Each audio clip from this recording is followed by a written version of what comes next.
You're going to help us settle a little debate that Megan and I have going. Fight. Are you a corn tortilla person or a flour tortilla person? So if it was like for the rest of my life, I'm picking corn.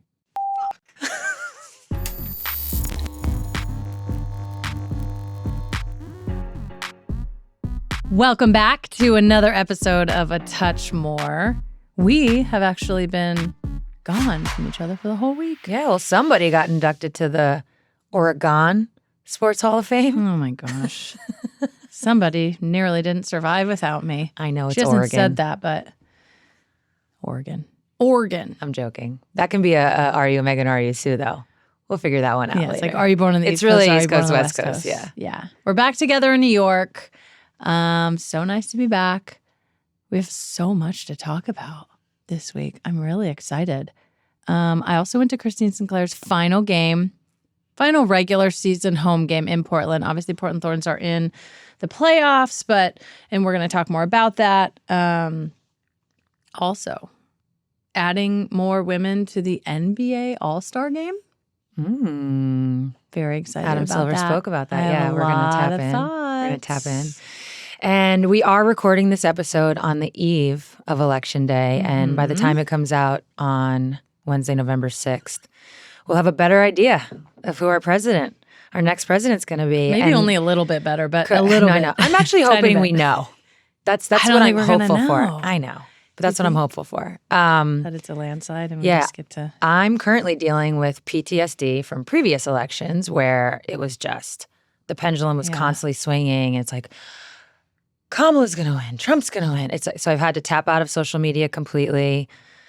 I'm trying not to get involved in any of that. And I'm just really hopeful that the underestimation of women's, bodily autonomy and making decisions for themselves, but for both men and women has just been so underestimated that that's what wins it. Didn't seem like Kamala. It was popular. I think even the Supreme Court has sort of like in some of their rulings, I was listening to the 5-4 podcast, and they've sort of started to do their own little PR campaign backing off their wild radical stances of taking away women's bodily autonomy. So it wasn't popular. Hopefully people are showing up to express that.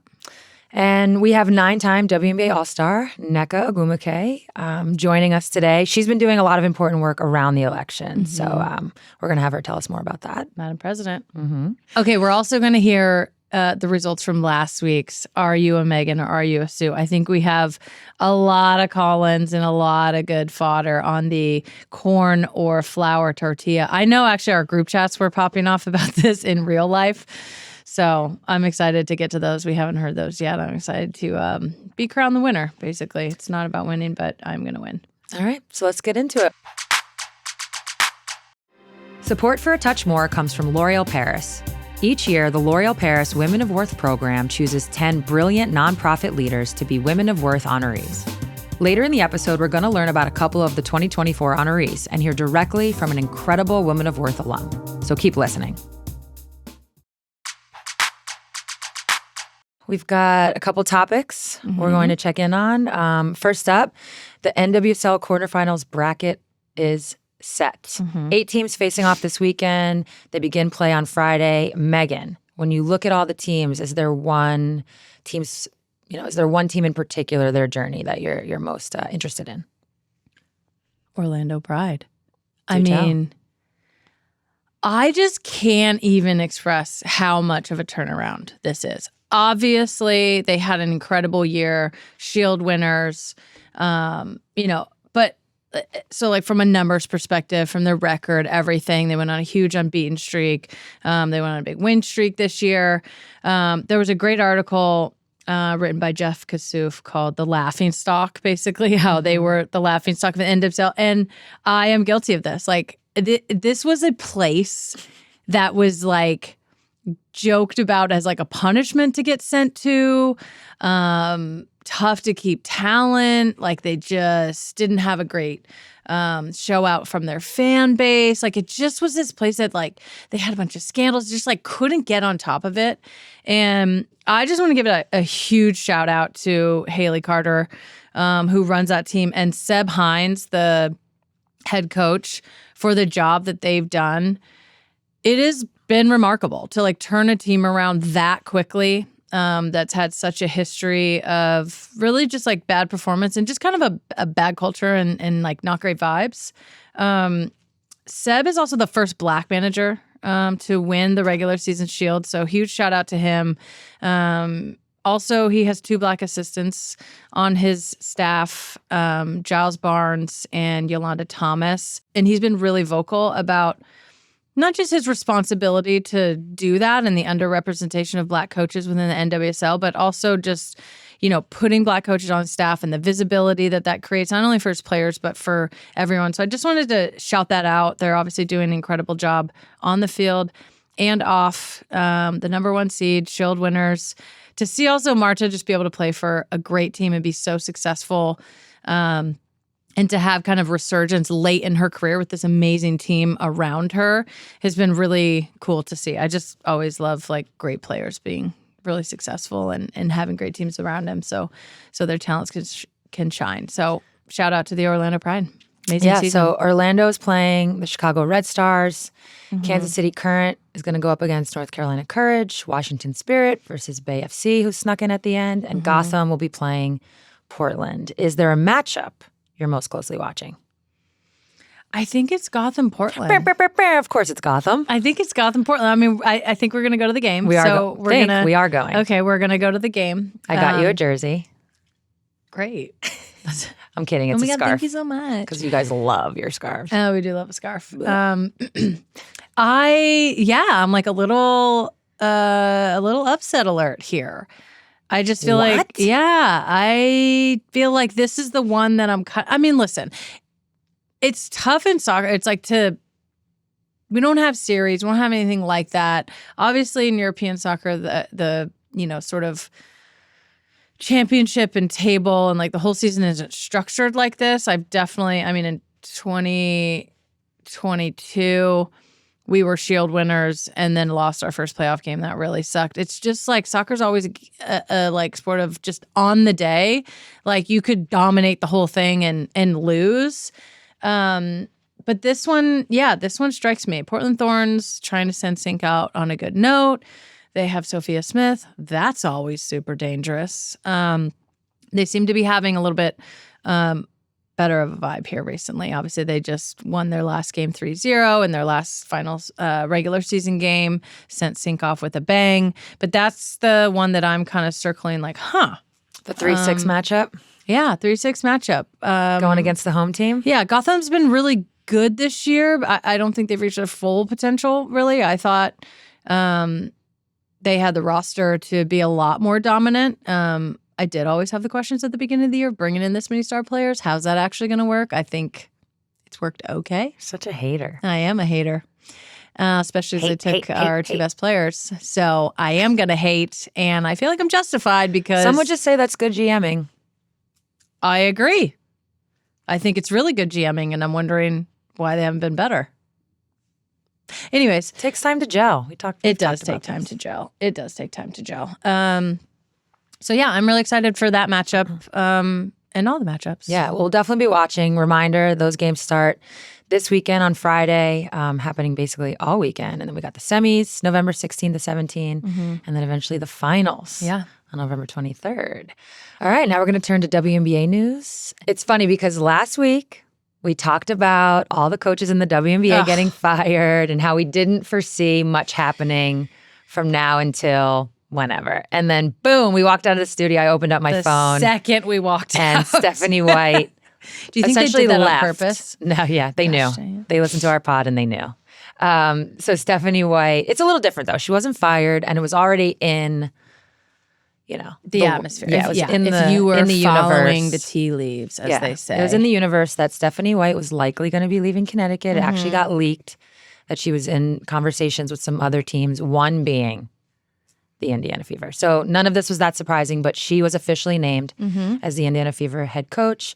Tyler Marsh, who was the assistant with the Las Vegas Aces, somebody who's known for their player development, somebody who Jackie Young really gives a ton of credit for her.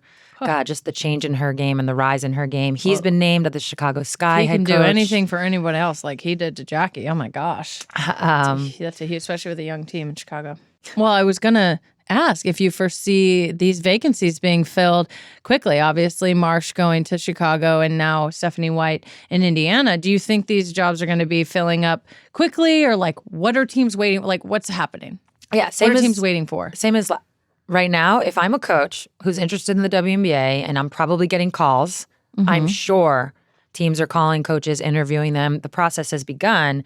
I'm waiting to see who gets the number one pick. I think Chicago is in a unique position because they have that pick swap with Dallas. So they essentially cannot get the number one pick because even if they got it, Dallas would be swapping.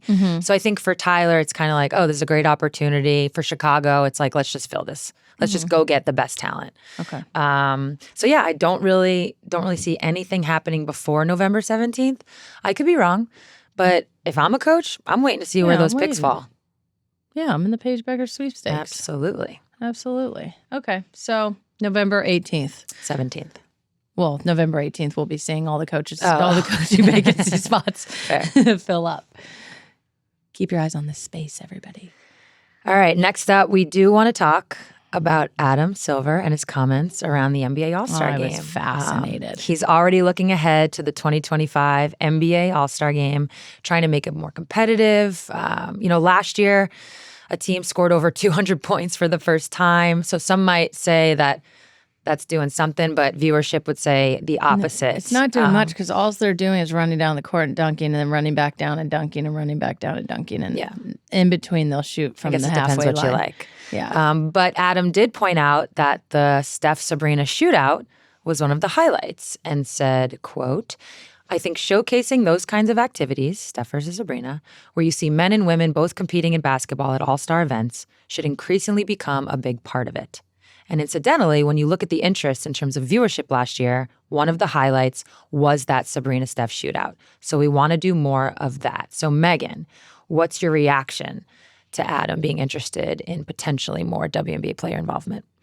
Well, it wasn't one of the highlights. It was the highlight. It drew by far the most viewership, I think, of any of the activities, dunk contest, three-point contest, skills challenge, and the actual game.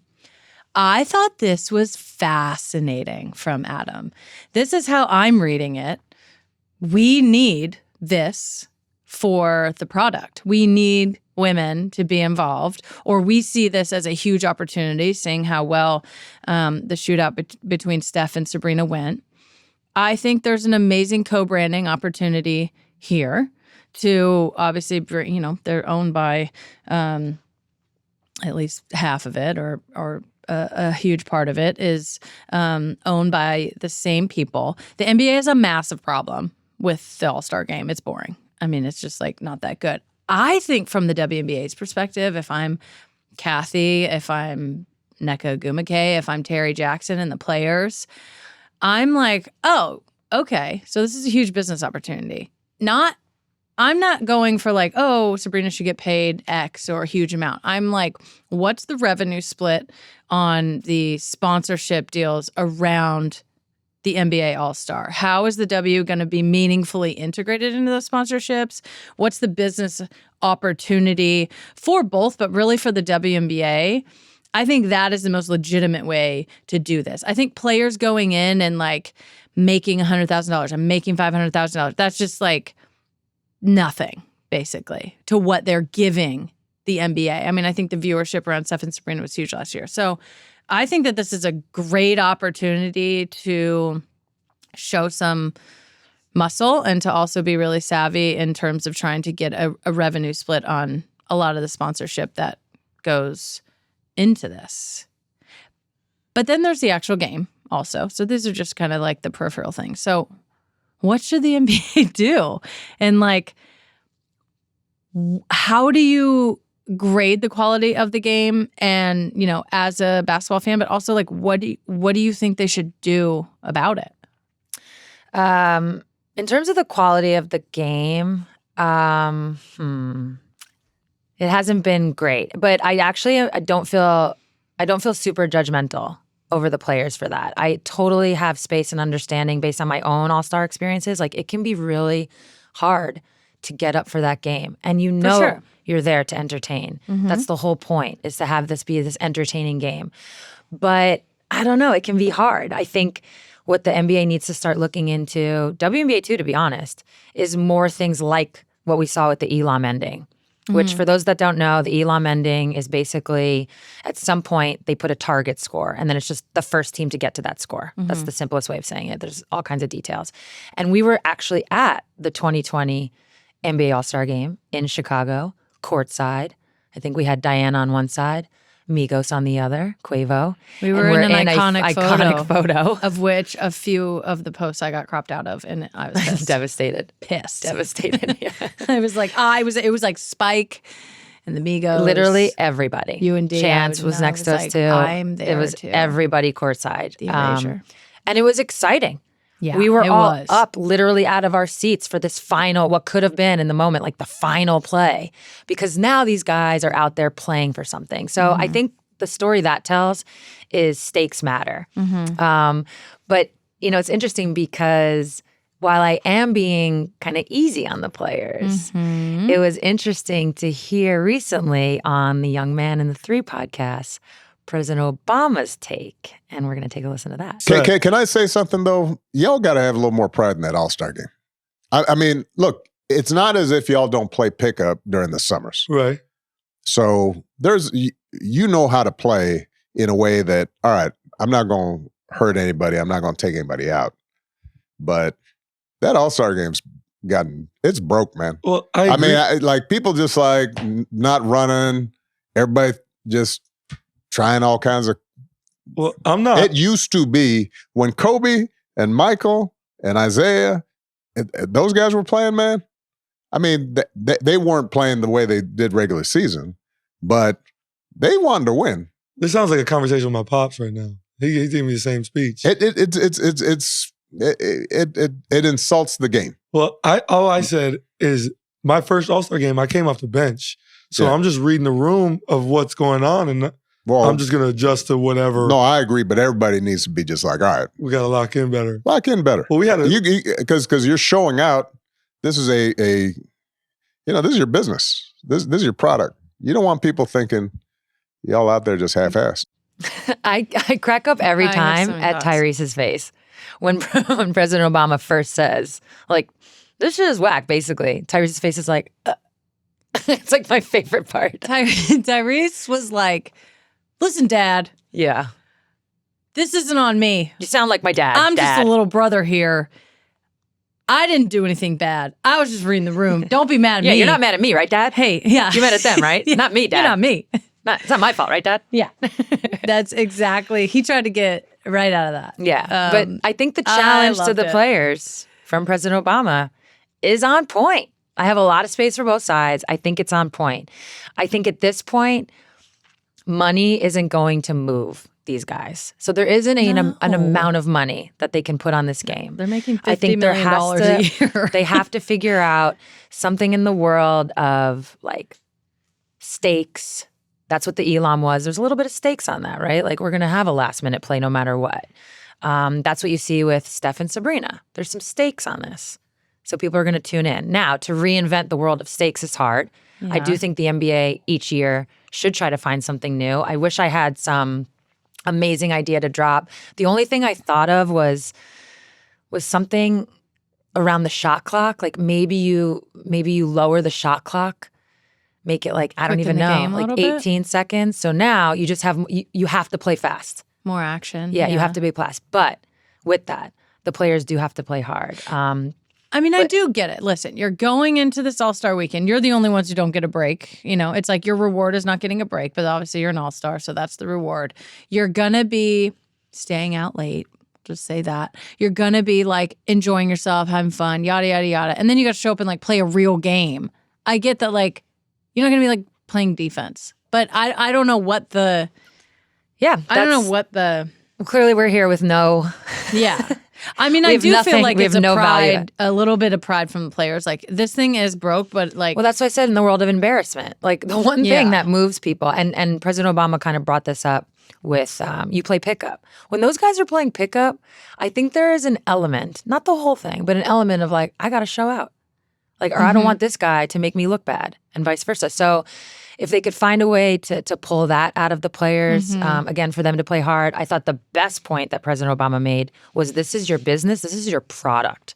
Like, this is a part of the whole ecosystem. And so players should maybe start to look at it like that. And then also I would challenge maybe the fans a little bit. Like, it's hard to reinvent those stakes. Yeah. It's hard to give things events that over and over. So they need to tune in. Yeah, they need to tune in regardless. But somewhere in there, we've solved it.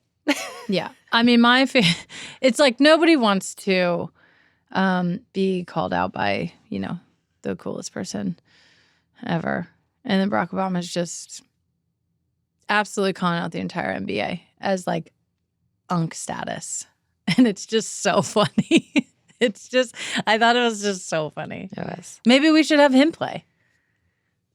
Maybe we should do the thing we always say about the Olympics, where you just throw a couple normals in there. Throw a couple normies in there. You did just remind me of something, though, before you continued on the normies. Back to the stakes. We forgot to mention this. When the WNBA plays against the Olympic team. That was awesome this year. You get a really good AllStar game. Everybody's paying attention. Everybody's into it. So it's like to the NBA, the WNBA, they just need to constantly try to figure what that is. And it's not easy. It's not easy. What about the dunk contest game for the men? Because I feel like that is actually a greater indication of the sort of embarrassment, or to what President Obama was saying about like, this is your business. It's almost this thing that's like, it's not cool to participate if you're the best. And I don't know like where that happened, but it's like some of the best dunkers don't participate. And like, what's that about? I feel like that's part of the business also of what he's saying. Like, hey, if you take this seriously, people will take this seriously. And then brands and sponsors and the whole business around it. I feel like maybe I think they're going hand in hand, the dunk contest and the game. But the dunk contest to me is more like, this used to be the coolest thing ever. And now it's like, people don't even want to do it. So then you're getting, not the best dunkers in there. Well, it's not a departure from what Tyrese was saying. Was like, I was reading the room. I was just kind of following what the older guys were doing. So with the dunk contest, a lot of those vets haven't participated. So then the next, generation of star players, they're like, well, so-and-so didn't do it. Why should I do it? So maybe it would just take one player like a Ja Morant to like break through and do it, or Zion break through and do it. But I do think the problem with the dunk contest is a lot of us normies, meaning the ones that don't dunk, we have lost an understanding of how difficult dunks are. I feel like a lot of the young guys who go out there, they're trying to do some wild things. And sometimes they're successful. But I think we have lost sight of how difficult even like a windmill is. And so now like the ante's almost gotten too high. Like, how do you impress the world with these crazy dunks that are almost unachievable? Yeah, you need to do like double backflips. Yeah, people have to put capes on and jump over cars. It's like insane. So I wish we could understand like, oh, these dunks are actually hard. So to your point, maybe we bring out an 8-foot hoop and let a normie try. Oh my gosh, please NARP. Do. Please do. Honestly, I think that's for those that funny. don't know, NARP stands for normal ass regular person. Yeah. Athletes use this a lot. I hate to inform everyone. Yeah. Listen, there's us and then there's you. And now we're you. Yeah. We're now, NARPs. We're just NARPs. Oh my God, we're NARPs. Yeah, we really are. All right, when we come back, we've got Nneka Ogwumike. Support for A Touch More comes from LOreal Paris, who are proudly presenting their 2024 Women of Worth honorees. Like Lisa Hoovey, founder and CEO of Hope Packages, a nonprofit providing first night bags to kids entering the foster care system. Full of necessities, these bags smooth what can be a very difficult transition and give kids a sense of security and comfort. Or Maimouna Hussein Katan, CEO and founder of the Tia Foundation. It's a nonprofit organization supporting refugees, immigrants, and marginalized communities. Maimouna has turned her personal experience living in refugee camps into a catalyst for supporting others navigating similar situations. These are just two of the 2024 honorees. And in today's episode, you'll also hear directly from an alumnus of the L'Oreal Paris Women of Worth program, who will tell us her story in her own words. It's such an honor to be able to celebrate these women and help share their stories with all of you.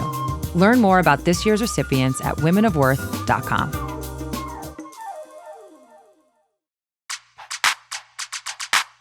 Nneka Ogwumike, Madam President of the Players What's up? Association. Welcome to A Touch More. We're so happy to have you here. Welcome. Hey y'all, thanks for having me. Thanks for working with me. Oh, We've been trying to talk for a while. So yeah. that's true. Of course. Listen, you were in season. You're the If anyone president. gets that, it's us. You're busy. Yeah. Presidents are busy these days. We've been trying to get the other potential president, and she's hard to get to as well. So we get it. We're like, what? Why doesn't she want to come on our podcast? She's so busy. So yeah, we appreciate you being here. I'm so excited for this conversation. We actually were just talking about the NBA All-Star Game, Adam Silver's comments. Do you have any thoughts about how to fix or whatever the NBA All-Star Game? Well, I mean, like, I guess realistically fixing the NBA All-Star Game isn't really like a priority for me, but I can understand. I love that. I can understand after experiencing it. I've been there. Yeah, it feels, I guess, like contrived now. It feels a bit forced, you know. I think though you can't disregard people's ideas around having to like create some more buzz around it. And that certainly happened with Sabrina and Steph. Actually, I think there was some discourse around how because of the surge of popularity in women's sports, that was a component that they felt would enhance the NBA All-Star Game. But, you know, if it's something that someone asked my opinion about, like, sure, like integrating more men and women, or men versus women, however you want it. Just seeing men and women on a level playing field, both on the court and also in how their value is represented in their performance, I'm all for. So yeah. You actually just made me think of something, which is what I would love to see is whatever does happen in the NBA All-Star Game. So obviously the example we can use, Steph and Sabrina, we need to make sure that also happens in the WNBA All-Star Game. Like it's got to be some sort of like joint. Megan talked a little bit about like a rev share. I would love to see whatever happens on one side happens on the other. That would be my preference. Yeah, even in Adam's comments, I mean, he was basically saying that it was, you know, he said one of the most popular things that happened over the weekend. And I was like, it was the most popular thing that happened over the whole All-Star weekend. And it was a huge buzz and it brought up a lot. Like, and it is so often like, oh, let's give, you know, these women this opportunity to be on our huge platform. And I think that is really changing. Like if the W was going to be a part in a more meaningful way, like how would you, you know, just off the cuff, like how would you think about that? Or what would you want to get out of it that would make it worth it for the W and not just like, oh yeah, now we're so popular. So now the NBA is going to use the WNBA to like pub their ratings. I mean, I guess like, you know, a little bit more development on perhaps like, you know, co-ed competition, you know, whether it's, you know, guys versus girls, or even if it's just everybody is playing together, whether it's even regionally. I feel like they used to do that back in the day where, you know, it was the Pistons and the Shock, you know. I mean, obviously you have different systems of ownership, but I think that there's ways to incorporate that. And also, to your point, Sue, totally agree, activating those same types of events at WNBA All-Star, especially because, I mean, this year WNBA All-Star was, I'm not going to lie, I think it might have been the best one. I think so too. It was I think it might have been the best amazing. one. It was lit. Yeah. It was awesome. For sure. I was like, what is this? This is incredible. It's like an incredible, you know, going to all these like men's sporting events and women's sporting events for, you know, our whole life. I was like, oh, this is being done right. Yeah. Yeah. So we'll see. We will see. We got bigger fish to fry though, so. Yeah, that's right. We're gonna you're get setting into me it. up for my next question. I love it. You've had a busy year. You're doing a lot of work this offseason as the president of the union, as well as your work with More Than a Vote. We're going to get to that in a second. But really the question is like, have you rested? Have you gone on vacation? Like what's happening? That's actually, I appreciate you asking that because I'm not good at carving time out for vacation. And last year I had a resolution that I did not achieve. And so this year I'm doing better. My issue is that when I know I have time off, it's like the days ahead are my time off. And I'm like, let me plan a vacation. And it doesn't happen. And I just stay at home. So I decided to put it on the calendar early. So November is the month where I am vacationing. So I'm vacationing next week and also at the end of November. So there's that. But I'm excited. I'm actually going to Australia for the first time, visiting Ezzy. I'm Oh, going to really? Australia. Yeah, I've never Oh. been to Australia. Where is she playing? It's amazing. I should know she this. so she's playing, I think, in Prague, but she doesn't leave until the end of November. Okay. So I'm gonna go visit her. You'll be in Melbourne? Yeah. Oh, I love it. I think it's very similar to Seattle. So I'm interested what your take is. Yeah. I don't know what the climate is right now. They're like what, coming out of into summer? Into summer, yeah. Yeah, so it'll be super nice. So you might not get the same vibe, but in the winter, it's got like a Yeah, Melbourne's really Seattle cool. feel. Really artsy, great food, like yeah. Melbourne? My bad. Oh, Melbourne, you're gonna get great coffee. I mean, Oh, I'm excited. Well, obviously our Storms got out of the playoffs early, but are you like a watch the postseason kind of player if you're out? Did you watch the finals? Like, what did you think? The shit was wild. Yeah. Yeah, it was crazy. I watched everything. I'm definitely like, even in season, I'm not just like watch. I'm like, if I can't watch, I have the channel on because I'm like, I am voting with my participation. Yeah. I'm like, get on the ratings. Exactly. Yeah.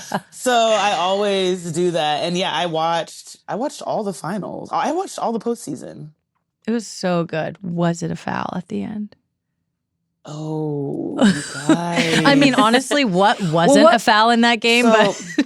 So I will say this. I don't know what I didn't pay close enough attention to like what the actual foul was.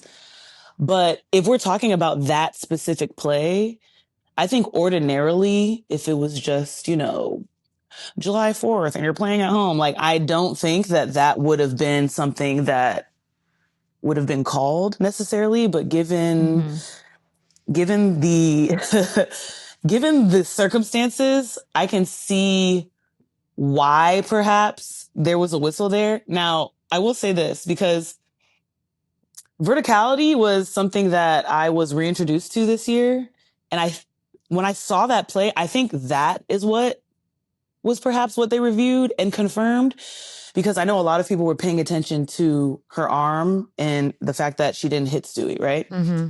But Stewie went up and contact was made and her feet were on the ground. Mm-hmm. And that's the only, because I've been called for that a lot. So that's like the only reason why I was like, okay, maybe that's what they called. If she had jumped straight up, it would have been like obviously a no call. Right. So you're saying verticality kicks in when the defender jumps.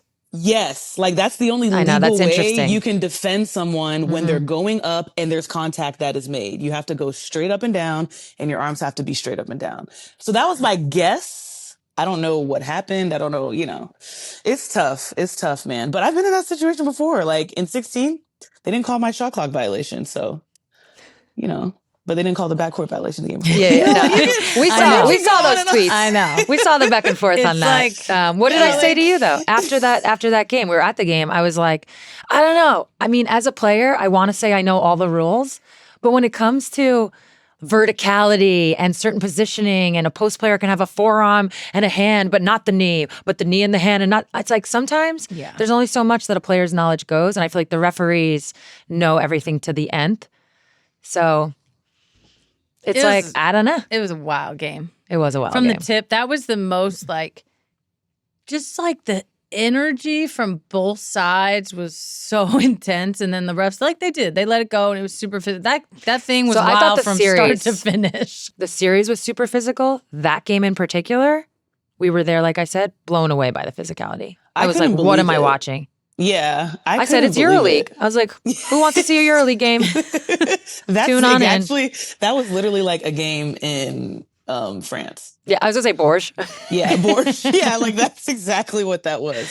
I mean, hats off, though. That was amazing. I'm so happy that I was able to watch it. Yeah. Every game really was so... down to the wire, you're getting game-winning shots, you're getting wild stuff happening. A little bit, I was like, okay, neither of these teams are finishing out either team, but as a fan, I was like, this is incredible. Couldn't have asked for more. Yeah. I think as far as the basketball gods go, that was a gift to women's basketball to have 5 games on this season. 4 of the 5 finish essentially in the last seconds or overtime. So it was a gift. So Nneka, this summer you took over the leadership position for more than a vote. We know that affecting change is a huge part of who you are. I feel like so lucky that I've been able to see you work behind the scenes. But something that we've been noodling on over here, and we're wondering what you think, is with the increase of popularity in the W, do you feel any pressure to preserve the league's record of activism?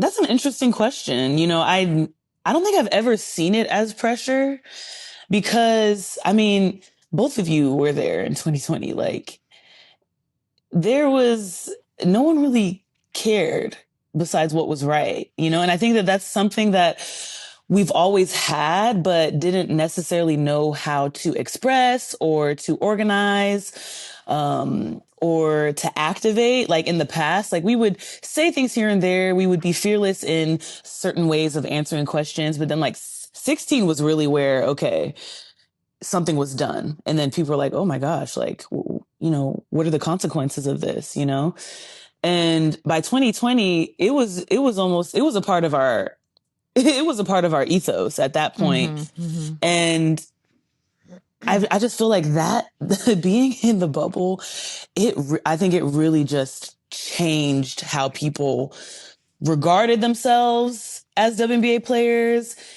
and understood what the platform that we had was being used for.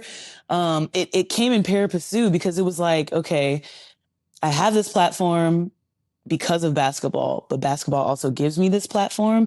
And we collectively all understood that.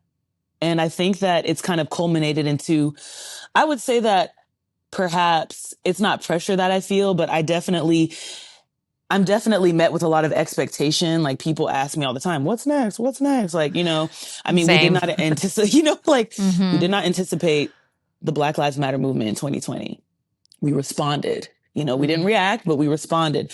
And I think that has taught us to always kind of stay ahead, be ready, have the conscious conversations behind the scenes for us to be able to be agile, and, I don't ever really see things as pressure perhaps, but you just don't know what's going to happen in the world and you want to make sure that you're on the right side of what's happening.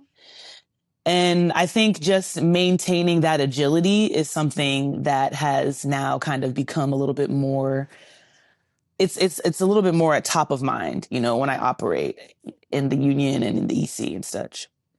Is that something you think about, obviously as president of the EC, of just like how to keep the energy, for lack of better, because it's also this unique thing where like, you don't just have this organization that has the same people, like Sue's gone and Leisure retired and like, the executive board changes over. I've noticed that in soccer. It's like we had our equal pay fight and there was like certain personalities and all of us are retired now. So how do you think about that as president? Like, how do I set up systems, processes? Obviously, the union is really strong to carry over and not have the kind of like dip in, focus and sort of like the dip in activism. I think that can come, especially with progress. Cause like sometimes it's fucking tiring and you're just like, I don't want to do this all the time. But how do you think about it as president to keep the union like continuing to grow and strengthen as the game grows, which is going to be important. And we'll talk about the CPA in a little bit, but how do you think about that as the president?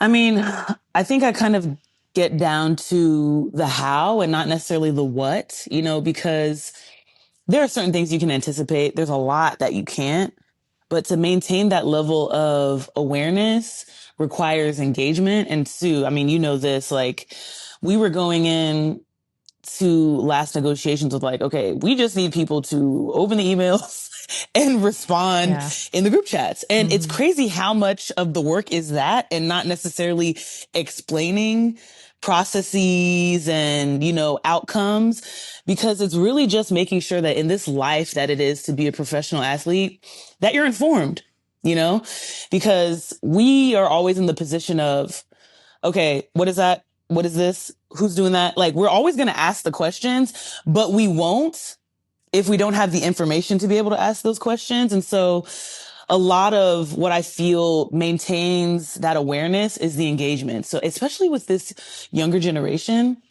because they have so much experience in this NIL era that we didn't come into the league with. Mm-hmm. So they're already thinking in ways that we didn't before. And keeping that freshness is important. And so empowering a lot of these younger players that have brands and businesses that are already built out when they enter the league also gives us a different perspective on how we can approach things with the knowledge that we've had and the history that we've had of being in this big thing that is the W, that is changing before our eyes, that is like literally shifting under our feet. So just, having touch points, being accessible, asking questions of those who may not always say something, asking, opinions and feedback, and using that as ways to like accrue information for us to figure out how, as an EC, as player reps, we can kind of, figure out like, hey, this is what we need here. This is what players are saying about this, because we all know that the players are on the streets. Like at the end of the day, like if you want information, you're not going to go to the coaches. You're not going to go to the owners. How many times you been in the locker room? A coach has come in before the game and been like, "Hey guys, is Diana Taurasi playing tonight?" And we'll be like, "Nah, I texted with her earlier. Nah, she's out." It's like they come to us for all the inside scoop. I mean, as you're saying that, I mean, we're recording on Monday, November 4th. This is the day before the election. I'm like, is she talking about the executive committee and the players, or is she talking about democracy? Like, what? It's literally one and the same. Yeah. Parallel paths. Yeah. That's such a great, and I think about with like Gen Z or the younger players. I mean, that's such a great point. So much of what's said about younger players or this younger generation is like, oh, they don't care, this and that. And actually, they have a ton of knowledge that the older players don't have. So I love the thought of integrating that. Okay, moving on a little bit, but so many coaching changes have happened in the W. I mean, almost all of them. One has been filled, obviously, but you've talked a lot about your coach, Noelle Quinn, in Seattle. As of right now, there's 2 Black coaches in the league. She's the only female Black coach in the league. And you've said that this is the first time you felt truly represented by your coaching staff. Can you explain your experience this year and the significance of that, especially at this stage in your career? You've been in the league for a long time. Yeah. I mean, I've had so many different coaches. I've connected with so many different coaches. I don't think I've ever looked at a coach and like seen myself in a coach, perhaps like the way that I have with not even just Noelle, but with Eb as well. I played with Eb, so there's already that existing relationship there. You're old, bro. I know. That's the first sign. That's the first sign. I know. No, I'm kidding. You're not. Oh my gosh, it's so funny because I was telling my teammates, I was like, yeah, Eb was my vet my rookie year. They're like, Eb played? I was like, oh my God. That's the worst.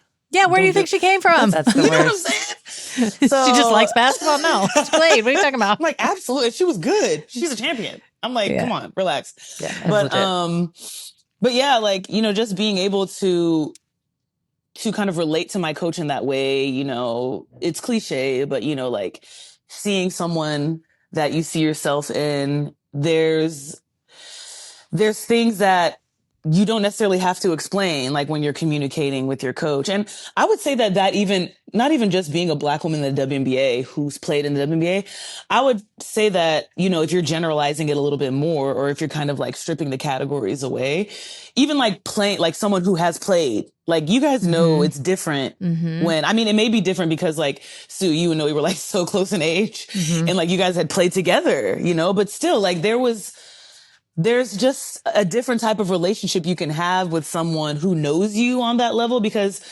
I just feel like that type of experience is just not something you can ever teach, And I think too, though, being an older player and having a coach like Noelle it's impacting me in ways that perhaps other people may not experience, not necessarily negatively or more positively, but I just think that my connection at this point in my career with what I've experienced and what she's experienced, there's just so much that aligns.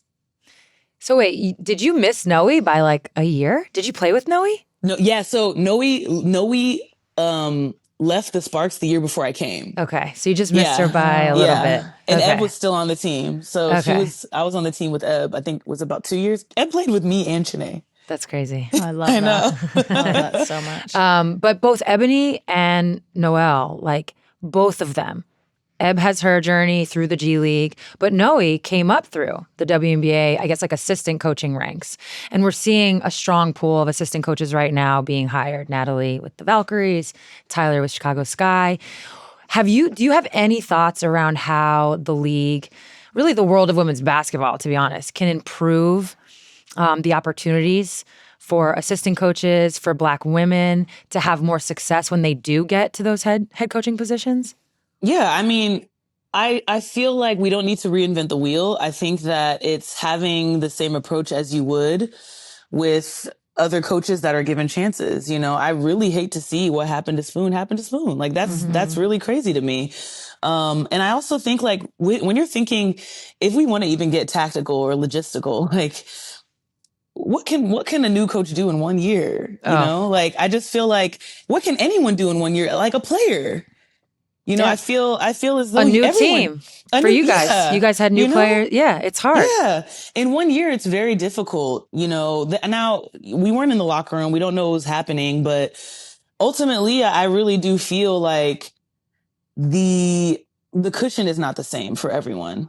Now, I am excited to see that there are assistant coaches being hired because the WNBA has a long history. Not saying this is like right or wrong, but we have a long history of like recycling, yeah. You know, like that's just what it is, you know? And I feel like we're in a moment now where the league is changing so much and maintaining the integrity with people who have experience in this league, I think is the best way to support great coach hires. So having assistant coaches who have been in the WNBA, I think is better than just grabbing a whole bunch of people from the NBA. You know, I think it's better than perhaps recycling coaches, given whatever the team needs.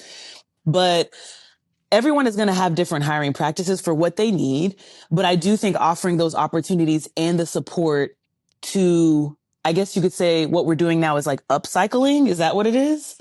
You know, like to create a stronger league where there are people that are getting more opportunities, but that aren't just hopping on the bandwagon. You know, I think that, especially as the money increases.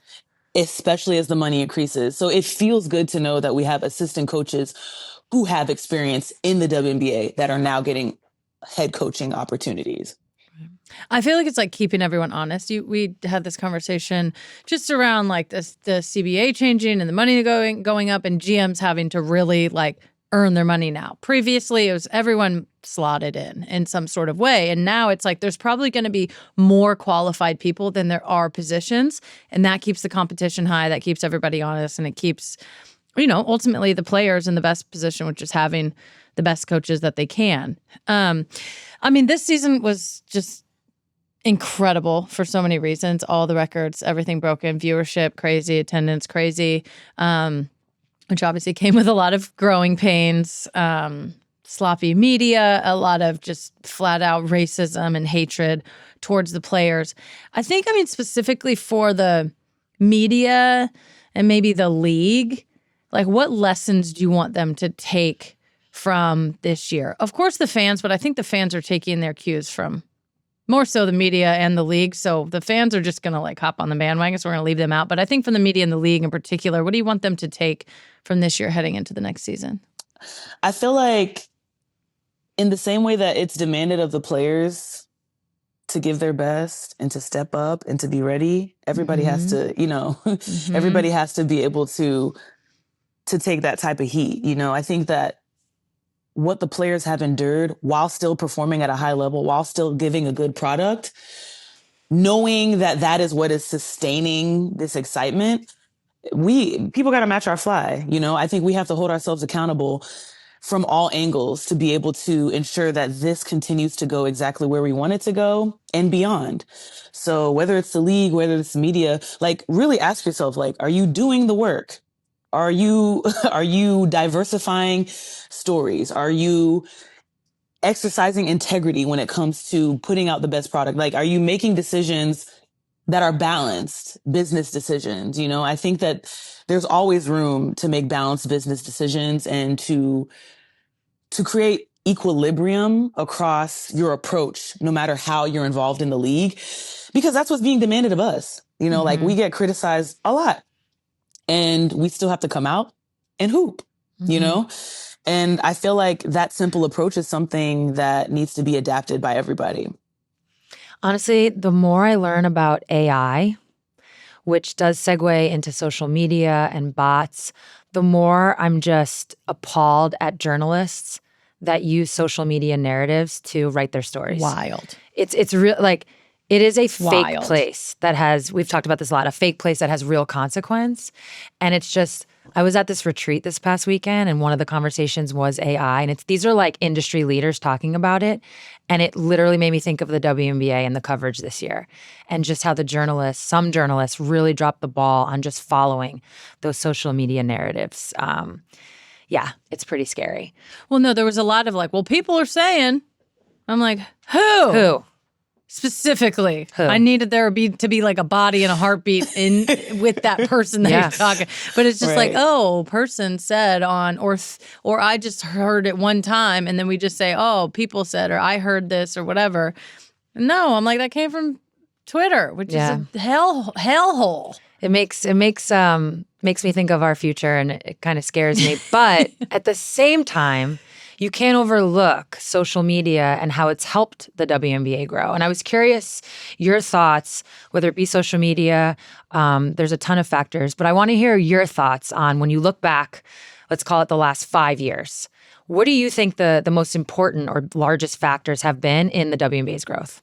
I just feel like I've lived so many different eras of the W. I think that, you know, when I entered the league, when it was just like you play overseas, you play in the W. You play overseas, you play in the W. Then you have a shoe contract that just allows you to wear the shoe you want to wear. They weren't really paying you that much to do it. And so I think that the first change was really when these shoe contracts started to become like levels of compensation.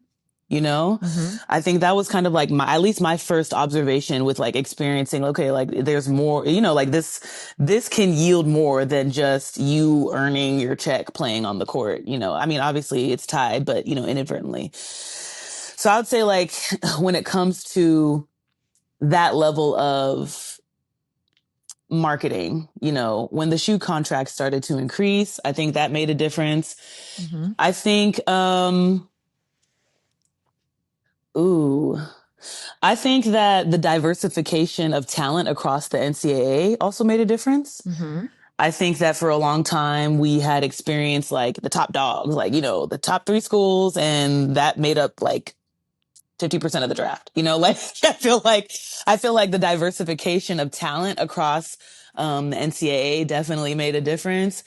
And then ultimately, of course, you know, you have social media and like, you know, at first people are like, oh, what is this? You know, like, how can you really use this? And one thing about the WNBA, and I think women's sports, is that our sport is incredibly accessible because we've been made to be grateful for it for so long. So we really engage with our fans a lot. Like we could walk into a grocery store and no one could recognize us, or everyone could recognize us. Like it's hit or miss for a lot of us. And I think that level of accessibility is something that contributed to what we see now with why people love following like certain players and certain teams, because like they feel like they know us. They feel like we are cousins. Or best friends. Yeah. Or best friends, you know? And I think that level of engagement is what drives, or I guess that accessibility is what drives the interaction that you see with players on social media today that lends to the authenticity behind that brand.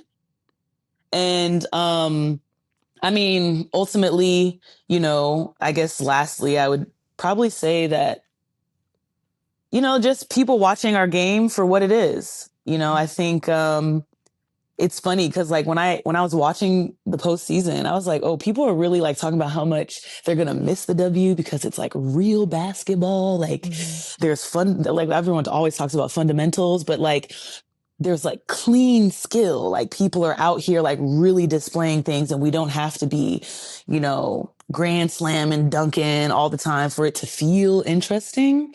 And how we play the game is for sure a big contributing factor to, I guess, like the growth of the W and like why I think it'll continue to sustain. So I know that was like a long answer. No, it's but perfect. Yeah. It's perfect. Yeah. Definitely where I've landed on this is because I get this same question a lot. That's why I was asking you. All that's happened in the last 5 years, definitely this season, it just makes me realize like this was actually never about basketball. This change in what we're seeing, it was never about the basketball on the court. It's about all the other factors, and it was never about the actual game. But it is wonderful to see people fall in love with it now. I think one thing for me, and this is where we're going to have to ask you to leave because we're going to talk about the CBA and we can't have an owner in the house, is just like the like organizing ability, the intelligence of the players, the crafting of the CBAs, of like honestly just bullying your guys' way into, and I think 2020 is a perfect example because you did so much work in that CBA and organizing and even getting that done to then be able to show up and have those negotiations going into 2020, even negotiating the bubble season and then being together in that. And it's like so much has fallen on the shoulders of the players. And like you just carried that and did so I just never want to like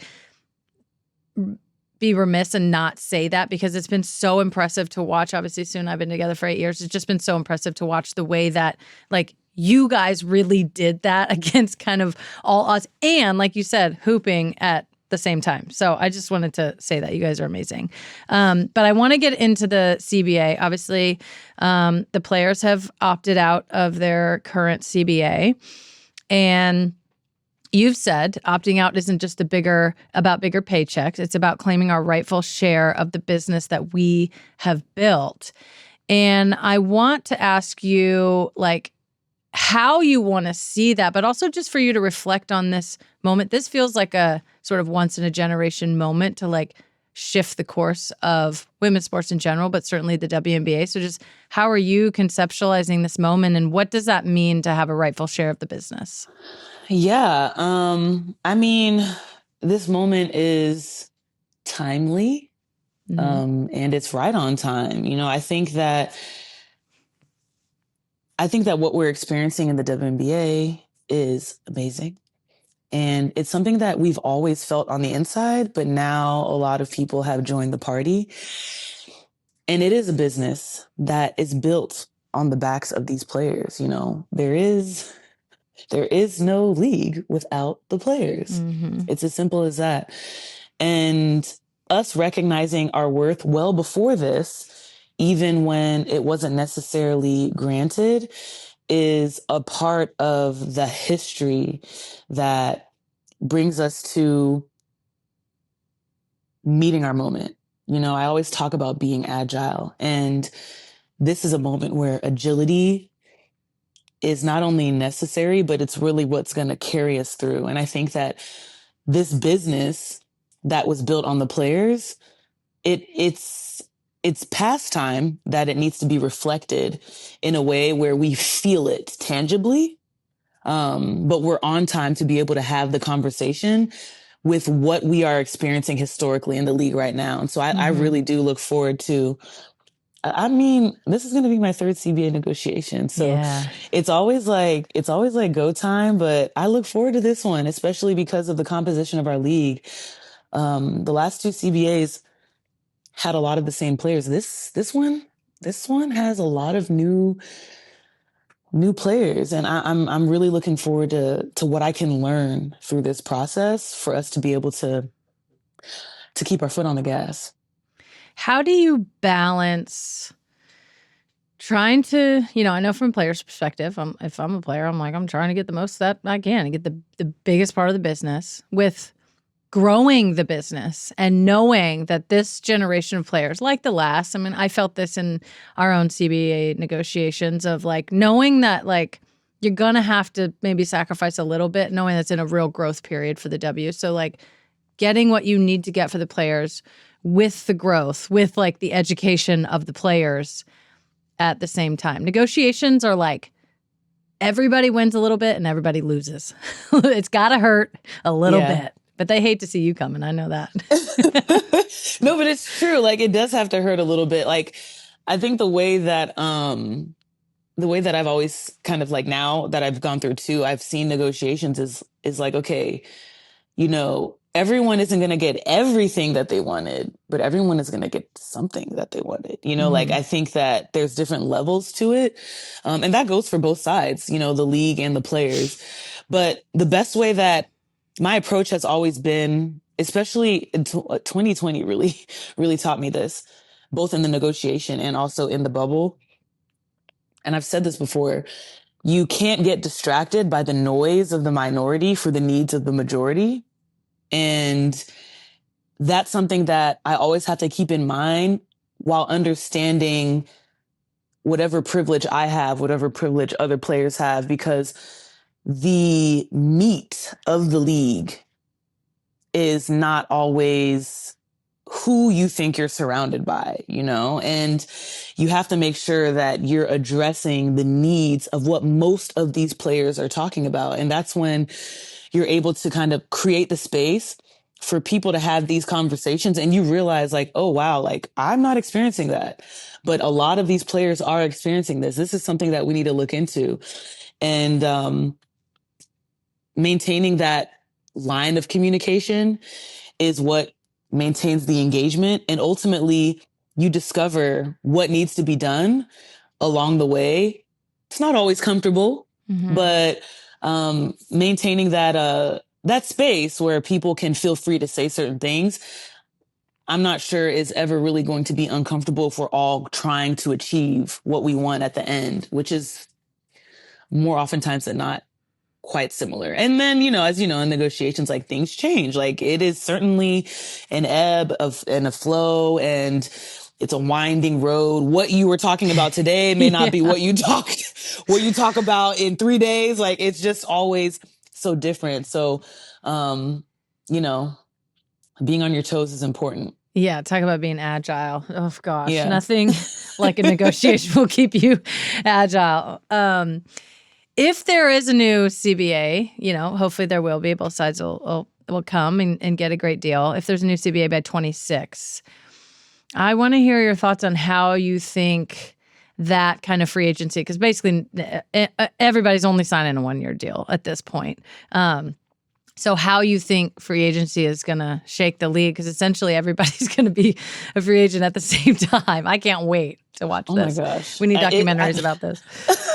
I mean, like I'm thinking about even this year's off season, you know, like we're still currently under the CBA and we have all these coaching changes. We have an expansion draft that is in a month. I know. Like there's just so much. And then we have 2 more teams coming along with CBA negotiations, which we're hoping will yield something that does not cause a delay, you know, because that factors in to the moves that players want to make on an individual level. I don't know what to expect, but I definitely expect a lot of motion, a lot of commotion. Like I think it's going to be incredibly, I don't want to say entertaining, but there's going to be so much to watch for and so much movement that I think is possibly going to serve as perhaps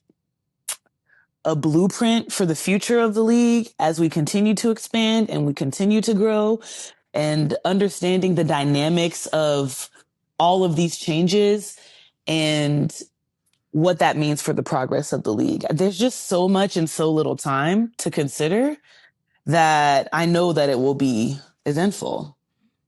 Would you like to comment on your free agency? Just any hot takes here while we have you?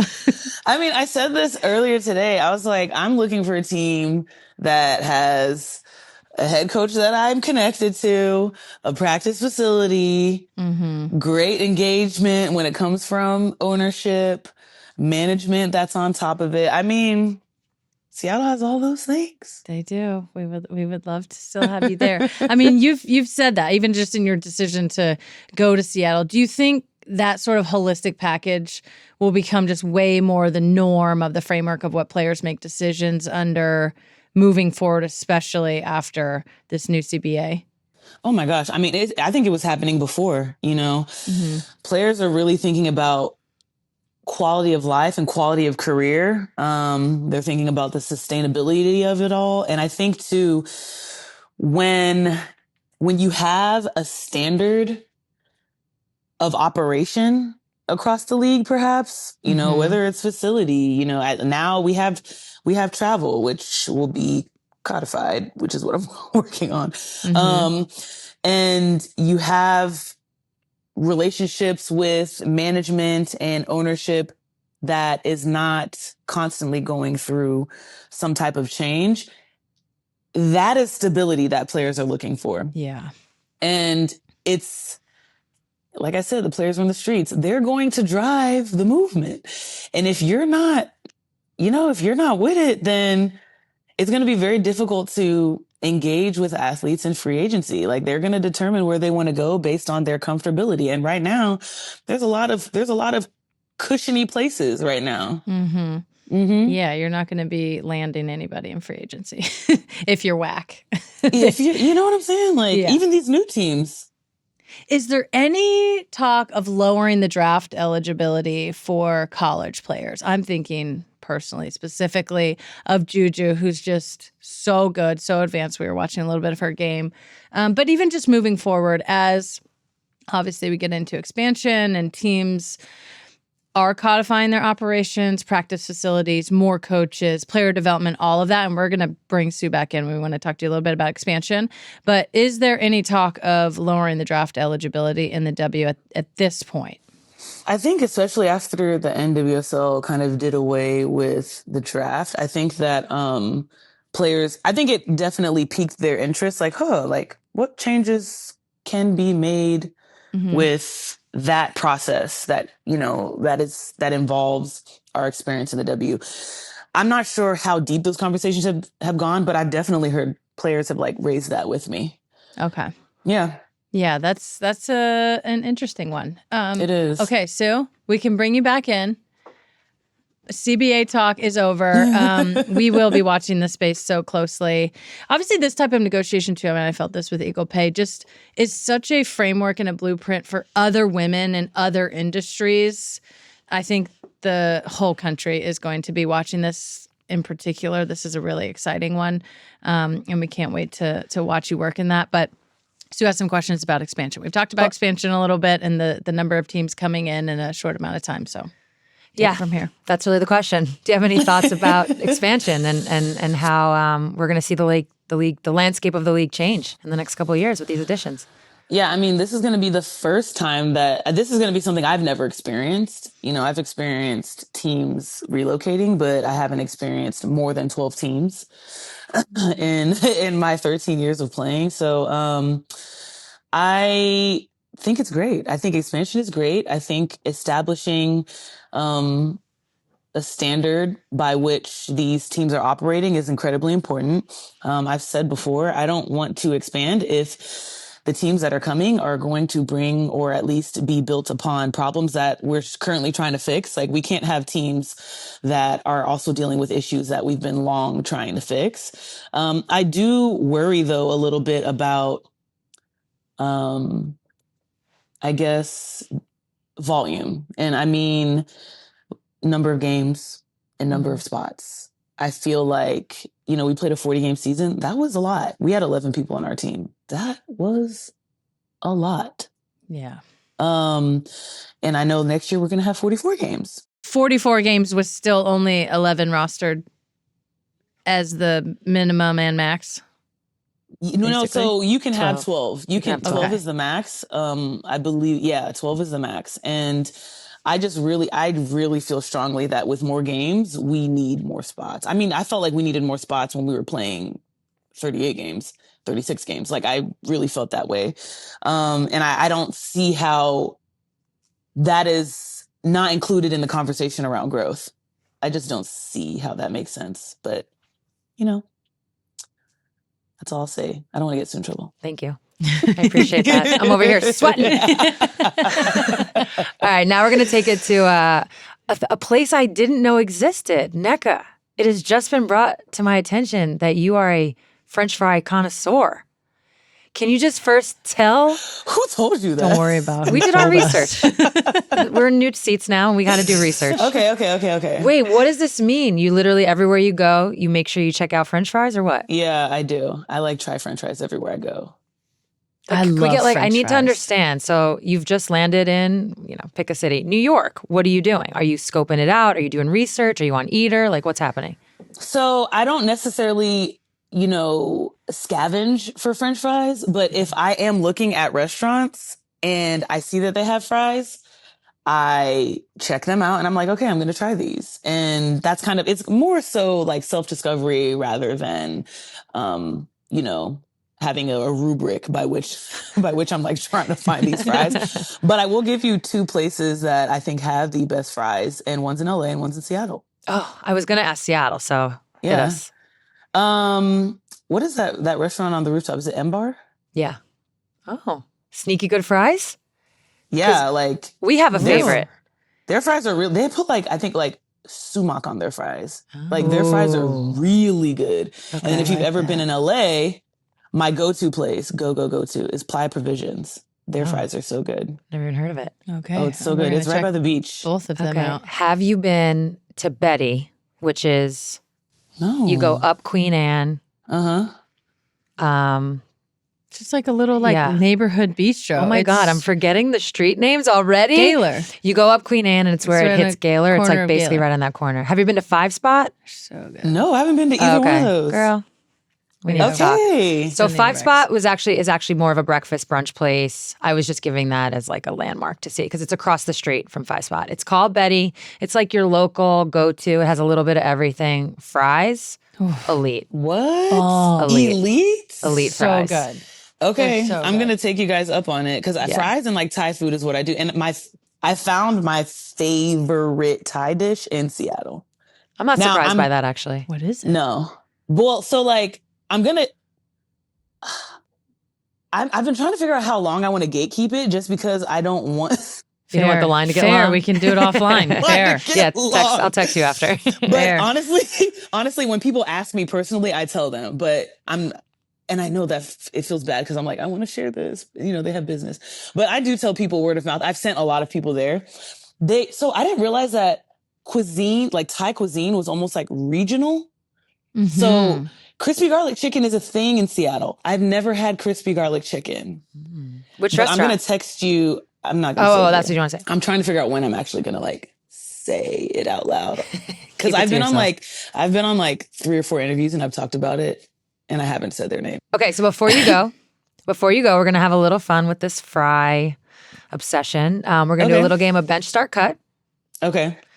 curly fries, classic fries, tater tots. Oh, tater tots are one. What? Really? Yeah. In a total That ain't even a surprise. fry. Is it a fry? What? You like tots? I can't say no to tots. I'm shook y'all. right now. Dang. I am so Wow, you're sorry. starting tots. Amazing. Okay, honestly, starting as I was tots. reading it, I was like, well, those are gone. Same. I was like, she's gonna hate these. All right, I'm we're gonna starting start tots. I'm going to start tots, bench fries, and cut curlies. I'm not Okay. doing the curlies. No. Yeah, that's right. Tracks. That Wow. tracks. Yeah. Um, Wow. We actually have something. Okay, wait. Amazing. So before we let you go, there's one more question we have. You're going to Let's help do us it. settle a little debate that Megan and I have going. Fight. Are you a corn tortilla person or a flour tortilla person? So if it was for the rest of my life, I'm picking corn. But I do think that there is a time and place for both. Fair. Yeah. I think you're corn is flour. very. I'm flour. Sinead also hates flour too. Till I die, flour. I think What? corn is just. Corn is part of the dish, and flour is just like this I'm so vehicle upset. that it's So good. I'm so upset. So like So you just happy. don't like corn tortillas? No. Listen, I like everything. No, What are we for talking sure, about? for sure. Yeah. But for the rest of my Yeah. life, gun to my head, flour. Yeah. What? Here's my argument. Okay. Flour. Better with breakfast burritos and breakfast tacos. I feel like those are the only two things I eat flour tortillas with. Fajitas. Oh yeah, fajitas. Fajitas. What about fajitas? Okay, no, you're right. Fajitas too. Yeah, you're right. Okay, there thank But you. like corn, like you got enchiladas, you got like the street tacos. Like I don't know, like I just can't not do the corn. So how do you deal with the fact that they fall apart? That's a part of the enjoyment. Oh gosh. And then they give That's you part two. of So it. just with street tacos, Yeah. you get two. So they already Yeah. know the problem. And then they're like, we Yeah. know you still love it. Low-key, I'm like, she likes sumac on her fries, so maybe this is just null and void anyways. I'm just kidding. We I'm a have straight grown-up salt palates. girl. Grown I up like palates. those types. Grown-up I like palates. those Damn. intense questions. Those are good. Yeah. Oh man. Nneka Ogwumike, thank you so much for joining the show. Enjoy your vacations. They are much deserved and much needed, I'm sure. And we'll be seeing you in person at some time soon, I hope. But thank you so much for coming on the show. Thank you too. It's always fun talking with my friends. Oh, we're gonna bring you back. Don't worry. Yeah, we're gonna bring you back. We're gonna have to do a CBA edition. Mm-hmm. Once it's all final, you guys can Low-key, talk I'm about like, all we the can stuff. do CBA dishes all the time. It's like paid vacation for me. Yeah, true. Chilling. Right. Thanks, Nneka. Thanks, you guys. Thank you. Fox Creative. This is advertiser content from L'Oreal Paris. We're quiet survivors. We say that we're okay when we're not. We will hold strong and push our own emotions away to care for the people around us. As an offensive player, I always knew that I was the first line of defense. It's a lot of responsibility, but the stakes on the soccer field are so different from the ones other frontline defenders face, especially nurses, who are out there protecting us every day in ways that really matter. My name is Shannon McPeak. I am the founder and CEO of Operation Happy Nurse, but before that, I was a neonatal ICU nurse for about 8 years. Working as a nurse, Shannon began developing severe anxiety from the life or death situations she experienced each time she stepped into the ICU, and she didn't have anywhere to turn for help. So she started Operation Happy Nurse.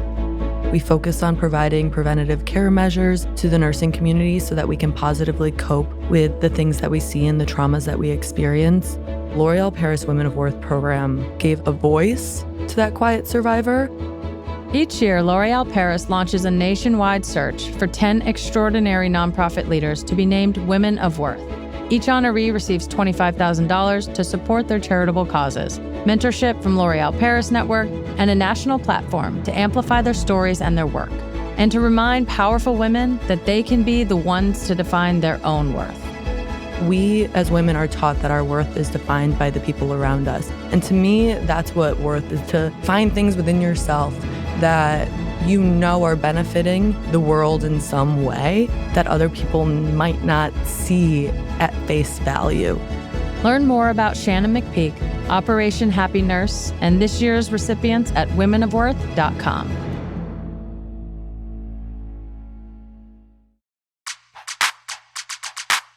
All right. So last week, we asked if you're a Sue, flour tortilla, or a Megan, corn tortilla that falls apart.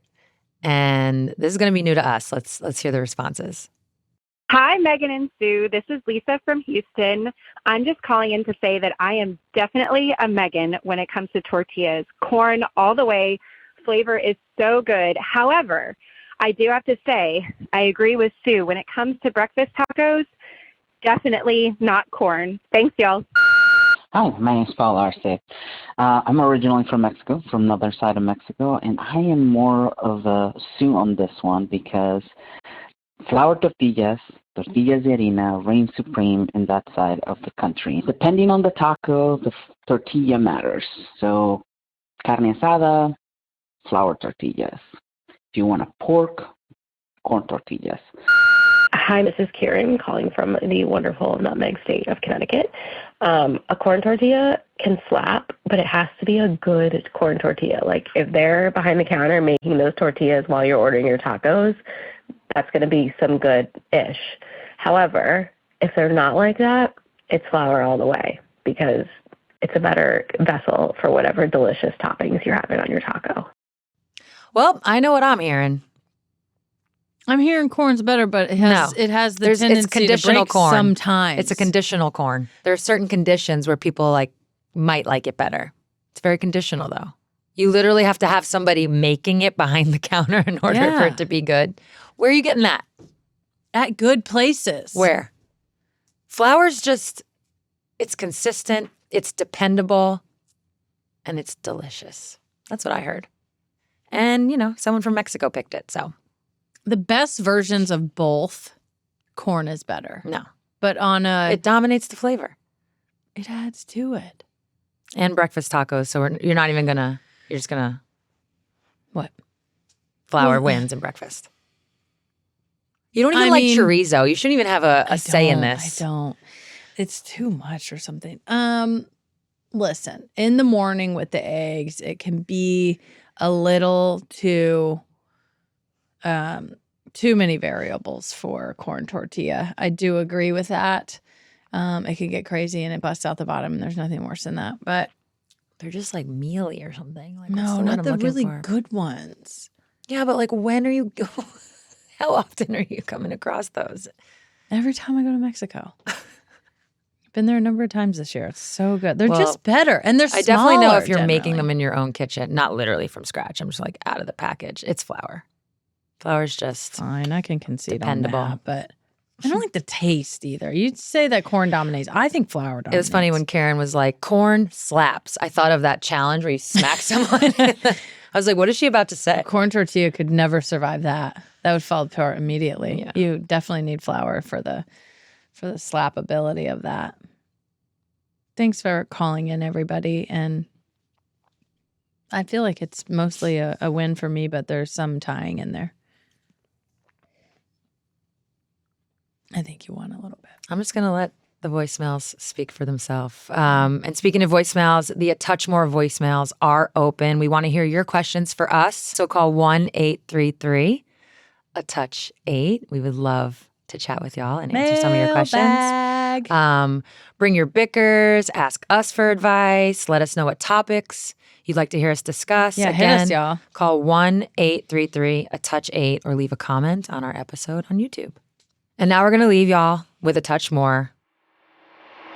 Just a touch more, a little bit.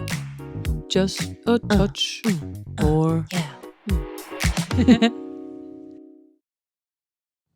Megan, we'll start with you. You got inducted to the Oregon Sports Hall of Fame. I just want everyone to know I do know it's Oregon, but I did grow up saying Oregon. You did. You grew up and when I got about... drafted to Seattle, I had to switch that shit quick. Yeah. Well, you grew up playing Oregon Trail, so yeah, I did. That's all you knew of us out west. Cock-a-wagon. Wow, that's a lot. I know. You never played it, did you? I think I did. That means no. If anyone knows Megan, when you got dysentery? Yeah, because you've heard me say that. No, I think I did, but I don't. Okay. What'd you go hunt for? Bison. Anytime Megan answers a question with, I think, it means no. It means no. The minute I think comes out of her mouth. Have you seen that movie, Lion King? So. I think, yeah, no, you haven't. What's the moral? Don't know. Okay. I've talked about the Oregon. It's hard not to say Oregon. Back to me in the Hall of Fame, Sue. Go ahead then. Well, it was a great honor. Thank you for asking. It actually was. It was a really sweet night. My brother Michael and my mom were there. I got a really cool ring. I haven't even showed you the ring. It's in my backpack. I'll show you. That was cool. I almost couldn't take it away from my sister's kids. They really wanted it. I might have to let them borrow it for a little bit. It was very cool. Obviously, Oregon is near and dear to my heart when it comes to my career, having played there in the University of Portland. And although I never played there professionally, I was playing there all the time because we played the Thorns all the time and then NWSL, and it was just like the best place. So, were you surprised, given that you haven't played there professionally?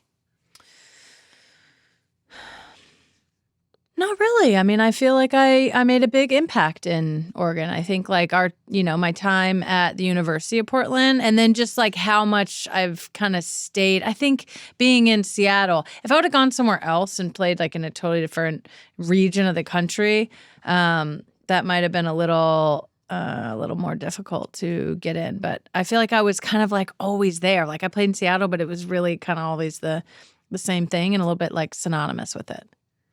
So it was really cool. We had a really good night. And you got to do something else while you were out there. I did. I got to go to Sync's last regular season home game in a classic Portland night.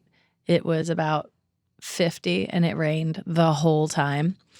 Just a nice little drizzle. Got to see a number of people that I had played with and played against.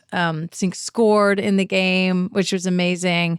Obviously going through all of that last year, ups and downs and great moments, just to like have a special moment like that for her in front of her home fans was incredible. I mean, she's literally one of the best players. Like, GOAT is thrown around a lot, and best players ever are thrown around a lot. And she is like legitimately one of them. In international soccer, she's obviously leading goal scorer, man or woman, and certainly in the NWSL, and certainly for the Thorns. She's been just a mainstay there. And they got into the playoffs and the Canadian national team, of course. So it was really special just to like pay homage and to be there to just like watch and be in the building. Yeah, also your college teammate. I don't know if our listeners saw, but there was a cool graphic or video that went around. It was the NWSL Instagram page posted where it was Sync's first game ever where she scored on a PK, and then it showed her last regular season game ever where she got to score. So I thought that was pretty special. But something else I noticed in those videos, a lot of people did, was the difference from year one. Now, she was on the road, so it wasn't at Portland, and Portland has one of the better stadiums. Yeah. But when you look at that clip, it was on a football field, so you see the lines, like legit. Girl. It had the uprights right behind the goal. It looked very, I don't know.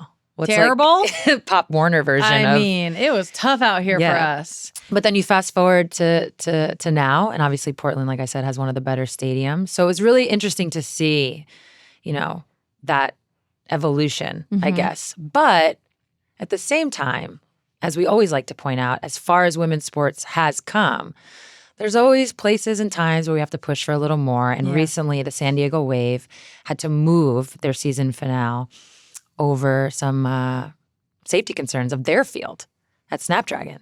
So what are your thoughts on that? Well, my thoughts are that is 0% shocking to me. That field has been terrible since the second they stepped on it. San Diego State football plays on it. I think that's part of the issue. To me, this is like like the actual grass. I don't know if it like wasn't able to set in properly and like grow properly originally. It's always hard as rocks. There's always a ton of sand on it. They're painting it all the time. Even last year in the championship game, obviously last year, I tore my Achilles on that field. I don't think it was specifically because of the field, but there was like, football lines like painted on it that were then like painted green. It's like they tried to paint the Aztec sign green. I think they need to really like tear the whole thing up. And replant or do something else because I just don't think it ever was really up to the standard for a professional team. And now there's going to be more on it. There's a men's MLS team coming. I think the rugby team plays on it. I think the football team is going to continue to play on it. And the Wave are going to play on it. So it's only going to get worse. I mean, I feel bad for the team and for the fans. It was going to be their fan appreciation night. Emily Van Egmond was getting celebrated for her 100th cap. Alex Morgan was going to do a little something for her retirement. So it just is a bad look. But honestly, it's not that surprising. That field is atrocious. So those are my thoughts. That's tough. Yeah. That's tough. Not ideal. And the one in Louisville is not even that much better. Is that what? And that's where they moved. They moved to it was finale. They moved the I oscillate between finale Le and finale. Yeah, they season moved final. it there. It's better. It's better. Yeah, Okay. It's a decent pitch, but certainly not up to standard. Okay. So that was a bummer for a club that's had a tough season. Yeah. Well, last but not least, college basketball is here. And that's it for our episode. See you guys next week. I hope by the time we're back on these mics, we're able to sing fa la la la la. Put your hand in my Pamela. I'm dead. Because that's a good one. Kamala is our president. I sure hope so. Watching Legally Blondula. Getting a little fondula. What? What? I don't know. I was just going with it. Too much? Keep Kamala. Okay. And carry on, Ola.